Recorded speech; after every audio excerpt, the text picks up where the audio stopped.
2012, I made the announcement that I was moving to Jamaica. It was filled with mixed emotions, some happy, some shocked, some confused. Why do you want to move to Jamaica, Natalie? You know you're not going to earn as much money as you do in the UK. If you move to Montego Bay, there are loads of scammers there. It's so dangerous. July 2012, I landed in Montego Bay, Jamaica. I realised from the reaction from family and friends, it was really more to do with their own fears, not my fears, as to why it was confusing or shocking to them. It was something that was placed in my heart, not their heart. It makes sense why they couldn't understand why I wanted to move to Jamaica. In a previous video, I talked about the many reasons why I wanted to move to Jamaica. This video is going to focus on another reason why I moved to Jamaica. It's all about embracing my Jamaican culture. Are you ready? Let's get started. Have you ever felt like you just didn't fit in? Or there was something that was missing and didn't quite make sense? That was me until I discovered my Jamaican heritage. Today, I'm going to share with you why this discovery was so powerful that it led me to move to Jamaica. I'm going to talk to you about realizing that I was Jamaican while living in the UK. And then I'm going to talk to you about moving to Jamaica and what I did, how I felt as I began to embrace my Jamaican heritage. Welcome back everybody to my channel. Thank you for stopping by, clicking on the thumbnail and for watching this video. I have spent time reviewing the comments on my last few videos. Something that really did stick out was the confusion from people who didn't understand why I didn't know that I was Jamaican, who didn't understand why my parents didn't tell me that I was Jamaican and was confused. This video may help to answer some of the confusion that's in the comments, and it might not. I'm sure many people will not understand, but I'm sure there are people that are going to relate and connect to my video. Thank you so much for the comments from people that talked about being born and raised in the UK and having Jamaican parents. If you're new here or stopping by for the first time, don't forget to subscribe and hit that notification bell so that you'll always stay up to date when the next video is released. After moving to Kent when I was 6 years old, I remember throughout the majority of my secondary school years, I went to a chapter school. During that time, I was one of 3 black British children whose parents were born in the Caribbean. It was a girls' school and it had around 1,200 girls. Now at the time, I didn't really see it as odd. I just saw it as going to school.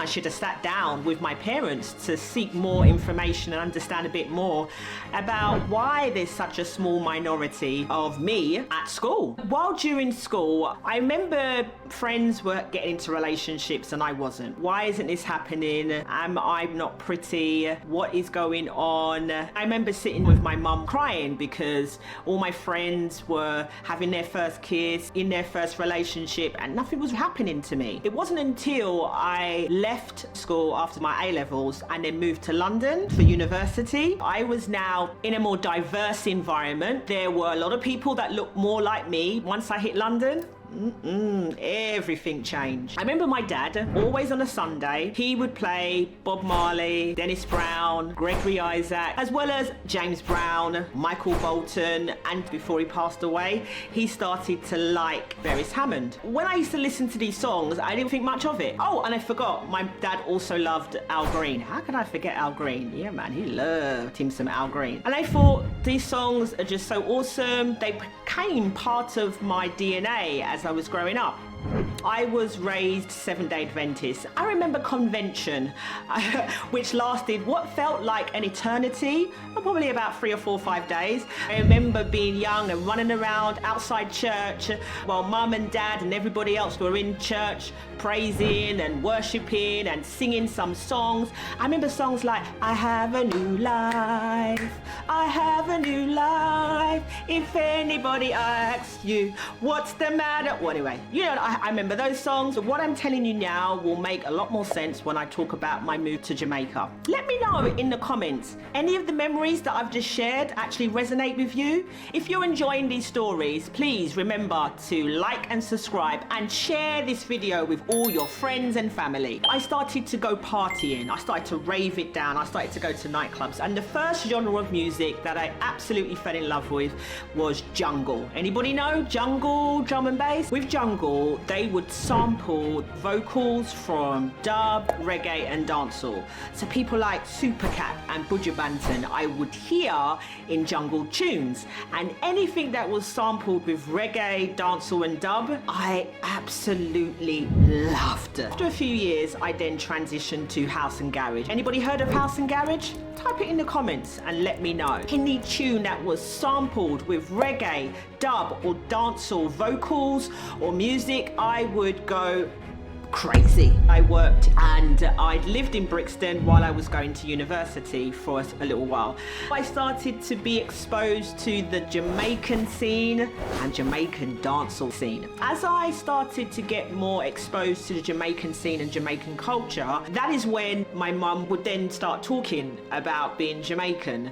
I remember when I was younger, my parents would go to Jamaica for funerals or weddings. We would go to Brixton or go to East Street. Anybody remember East Street? To get our market food, which was Jamaican. Our meats, our seasoning. It wasn't a case of my parents proactively sitting me down at an age where I begin to ask questions or where I'm beginning to feel like, why do I feel so different? Talking about their background, their life, their culture and heritage, it would help me to understand a bit more. It will also move me away from the negative paradigms and focus more on embracing who I am and the uniqueness of me. I remember being in a dance, and in the dance, when the dance is just getting nice and you know the vibes are gonna build, you hear songs like love and hate can never be friends, oh no. And you know that's Dennis Brown. My dad would play Dennis Emmanuel Brown. I got goosebumps singing the song.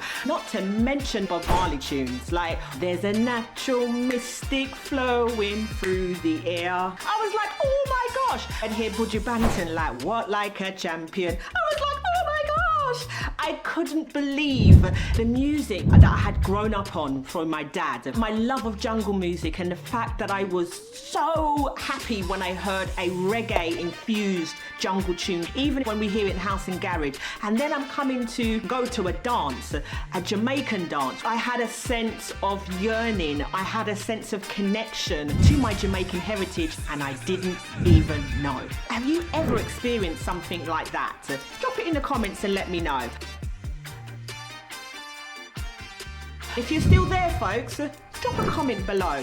Hashtag I'm still here, Nats. If I wanted to understand more about my culture, if I wanted to embrace my culture more, the best way for me to do that is by moving. When I got to Jamaica, I was so shocked. I thought I would struggle more to adapt to living in Jamaica because of all the feedback that I was being told. Running water's not always there, there's not always going to have light, they got hurricanes, the customer service is different there. I will be doing a video on customer service in Jamaica, so stay tuned. I was shocked how I settled in so well. I believe it's because I did go on holiday a few times before I came to Jamaica. It's because of how I was raised in a Jamaican household. I remember going to church in Jamaica. When I walked into the church, it was like I was walking into the same church that I used to go to in Croydon, southwest London. I was so shocked. I was just like, oh my goodness. I was like, wow. When I'm in town walking around, there's so many more people that look like me. Not just look like me, but their personality, style, vibe. I felt like I was at home. I've never thought to myself, I need to move back to England because I can't do this anymore, because I'm not getting enough money in the job that I'm doing. What I needed to do was stop comparing my salary to the salary in the UK and start focusing on, with this salary, what are you able to do and how are you able to live? I didn't really know my mum's side of the family and my dad's side of the family. I knew where they lived. My dad is from St Elizabeth, my mum from Kingston. I never really visited them because they were distant family. I didn't get the opportunity to really have time to sit down, reason and understand more about my family as well as my Jamaican culture. I visited Rose Hall to learn the history behind Annie Palmer, and here's a picture of me taken outside Rose Hall. I visited the Bob Marley Museum in Kingston on Hope Road. I visited Devon House on Hope Road as well in Kingston. I also lived opposite Devon House. Devon House reminded me of a smaller version of Hyde Park. Now, the places I've mentioned are tourist attractions. I wanted to share with you just some things I've done and visited. There are many other things I've visited. I just can't think of them now. The best way for me to embrace my Jamaican heritage and understand my culture was by submerging myself in it. When I first moved to Jamaica, I didn't have a car for 2 years.